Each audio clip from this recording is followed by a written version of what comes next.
The borders under the studio are looking particularly colourful now, thanks to the alströmerias especially, which are totally good value. But I would like to just discuss one or two plants. So let's go and have a look. The first one is dancing about in the wind, and it's a pale pink form of Diorama fairy fishing rod from South Africa. I rather prefer it to the sort of rather blatant pink of the normal one. And this is a sort of palest pink.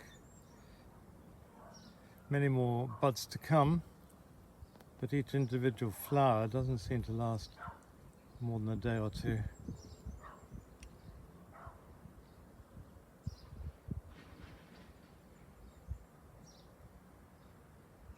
It always seems so odd that these beautiful flowers, big waxy bells, come out of these rather strange straw-like buds. Very incongruous somehow. Now this diorama, which is much shorter, is a species called Diorama argyrium, and this does have dancing but pale pink, and it's backed by a dwarf bottle brush in bright scarlet. I think the two go together all right.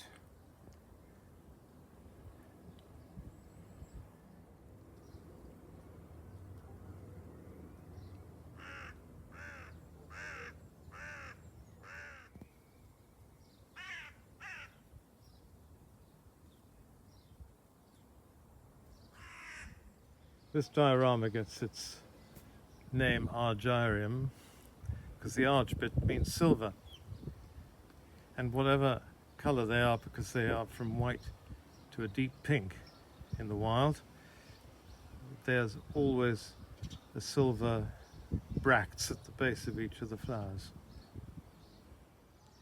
There are two charming thugs in this border, one of which I put here and the other of which I didn't.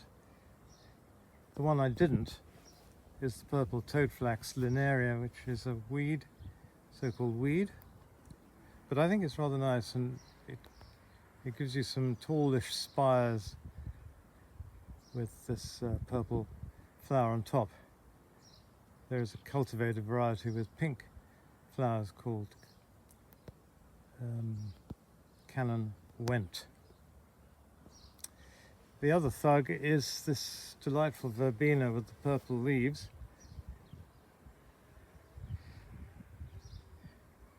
Which goes by the name of Bampton.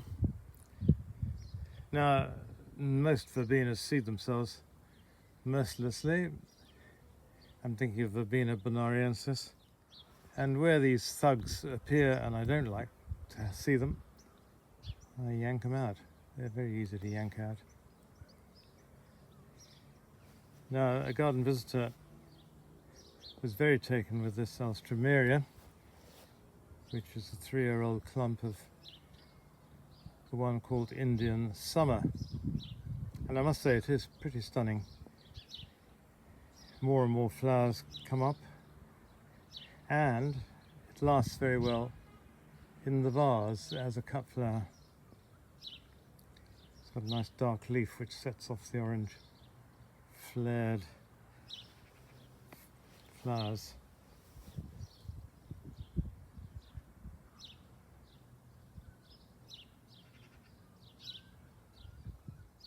Many years ago I went to Treasure's nursery, which is near Tenbury Wells, and in those days it was run by John Treasure, and he specialised in Clematis. Now this is the first time I'd seen Clematis in his garden. Instead of growing up as a climber, he'd let it loose as a scrambler. It was over some heathers there, but I thought, what a good idea, I would let it just meander through shrubs and herbaceous plants in a border and thread its way through as it wishes, which is what I've done here. I put it up a little bit of a tripod first, but it's soon cascaded down and is scrambling through.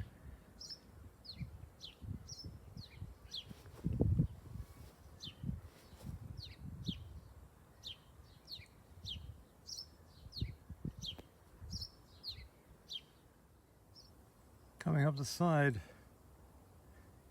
of this section of the garden, I noticed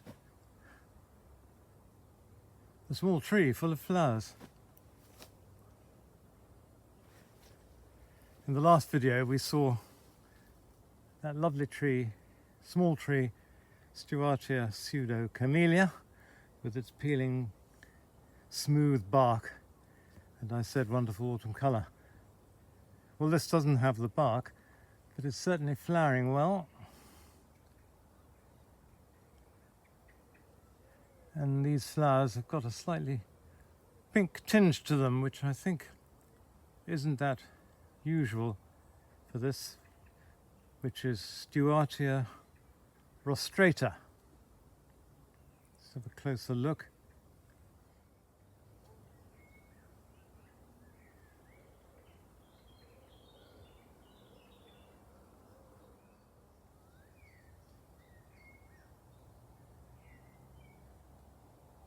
On a somewhat larger scale,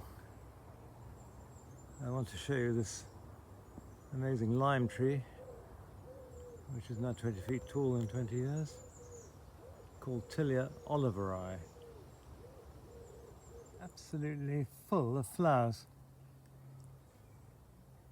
And the interesting thing about these flowers is that around the outside of them are these pale bracts, which from a distance look almost like flowers as well. Not only has it got these masses of flowers and bracts, but the leaves themselves are sort of silver backed. I don't know if you can see that from this one here. Here's one I turned over for you to see. Quite silver. Coming along here, I show you this rather thuggish scrambling shrub from Korea and Japan, and it isn't really for the faint-hearted. I have to do an enormous amount of severe pruning.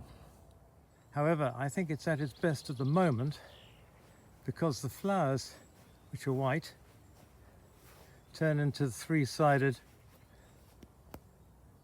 reddish seeds, and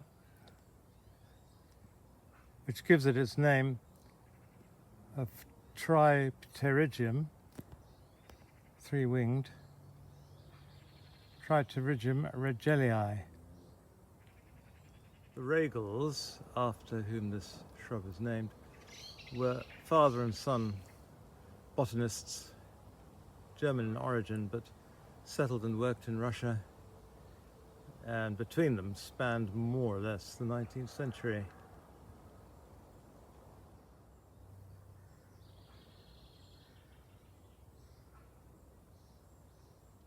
In my last video I said there was a rhododendron more or less for every season of the year.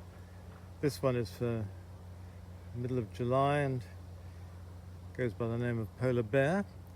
It's a hybrid, and it's a hybrid, funnily enough, between its neighbouring rhododendron, which is just going over, which we saw last time, called Dieramas, and another one which normally flowers later in August, called auriculatum. So two late flowering scented rhododendrons have produced this latish flowering scented rhododendron.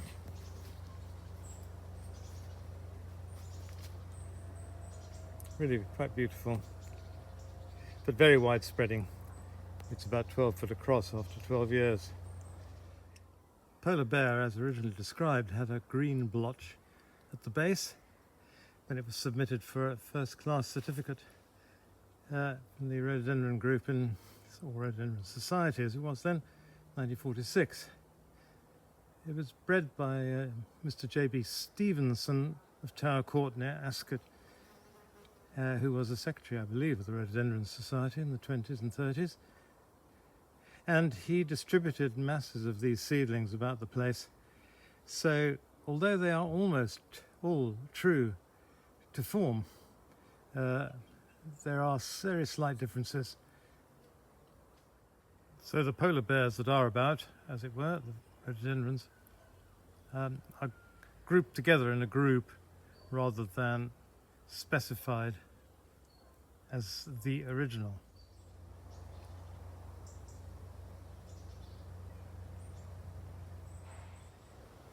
Now, we've met this beast before, really, with its extraordinary reptilian trunk.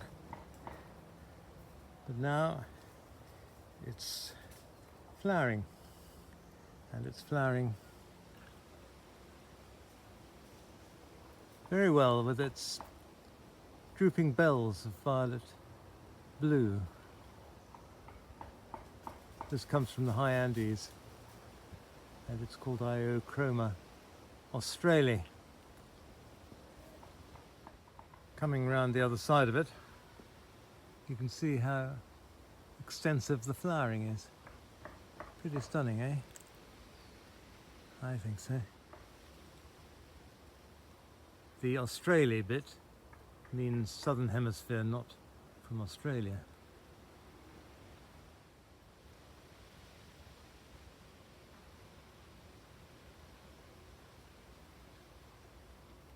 Now here's something with the dingly-dangly branches coming up from a quite large tree. Anyway, these are the flowers of a tree called Iochroma polycarpa. I think this is really one for the connoisseur, don't you think? It's got these extraordinary female flowers, because the male and female are on different trees. Now, the female flowers have got a very pronounced, if I can show you this, pronounced sort of little bulb-like ovary behind each of the flowers.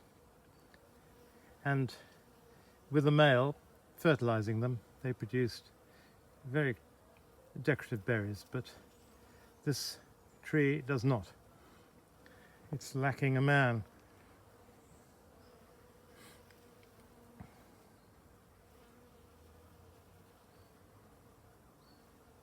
Coming around from my connoisseur's tree of Iochroma polycarpa, which the bees just adore, I'm going to bring you to show you this a truly dwarf rhododendron. There you see Bertie in front of it. Now, you wouldn't believe it, but this is about 50 years old. So slow growing doesn't really cover it. This is Rhododendron nakahari in the form Mariko, and it has slightly more orange flowers than comes out in the video. This comes from the mountains of Taiwan. It was my father-in-law's for about 30 years, and it's been here in the garden from his for 20 years. Late flowering and quite valuable for that point of view. Coming back down the path to the house, I pass this very robust Thylictrum planted halfway down a bank so that you actually get to see the flowers at eye level. They are very intriguing. This is a hybrid Thylictrum called Anne, and I think from a distance it can be slightly muddy. It has these pink petals with extruded cream yellow stamens, but looking at it closely I find it really very beautiful. So I'm pleased I planted it where I did.